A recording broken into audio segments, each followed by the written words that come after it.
నేపాల్ బంగ్లాదేశ్లో జరిగింది అంటే డీప్ స్టేట్ ప్లానింగ్. ముందు యువతరాన్ని ముందు పెట్టారు. వాళ్ళ అర్థం లేనటువంటి డిమాండ్లే, కానీ అది గొప్ప డిమాండ్ల కిందనే సోషల్ మీడియా ద్వారా ప్రొజెక్ట్ చేయించారు, నేరేటివ్ క్రియేషన్ చేయించారు. వాళ్ళు నిజమని నమ్మి ఆ ఉద్యమాన్ని పతాక స్థాయికి తీసుకెళ్ళాక చివరికి రాళ్ళు వేయడం ఇవన్నీ వీళ్ళే చేపిస్తారు డీప్ స్టేట్ బ్యాచ్నే. ఆ రాళ్ల తర్వాత కాల్పులు జరిగినాయి, విధ్వంసం చేస్తున్నప్పుడు ఆ కాల్పుల్లో కొంతమంది చనిపోయారు.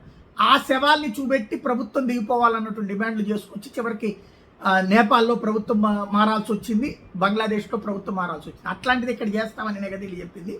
చివరికి ప్రభుత్వం ధర్మేంద్ర ప్రధాన్ రాజీనామా ద్వారా ఆ కోరికను తీర్చడంతో పాటుగా ఆందోళనని ఆపమంది, వాళ్ళ చేత ఆపించింది. కానీ అభిజిత్ దుక్కే వీళ్ళందరూ వెళ్ళిపోయారు. అక్కడ అసాంఘిక శక్తులు ఉన్నారనడానికి సాక్ష్యం రాత్రి వేళ 1 గంట సమయంలో చూడండి ఏం జరిగిందో. 25వ తారీఖు వీళ్ళందరూ ఎవరు?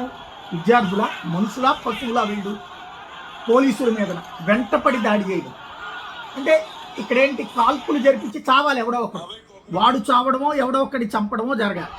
ఆ చచ్చిపోయేదాన్ని చూపెట్టి నాటకాలు ఆడాలి.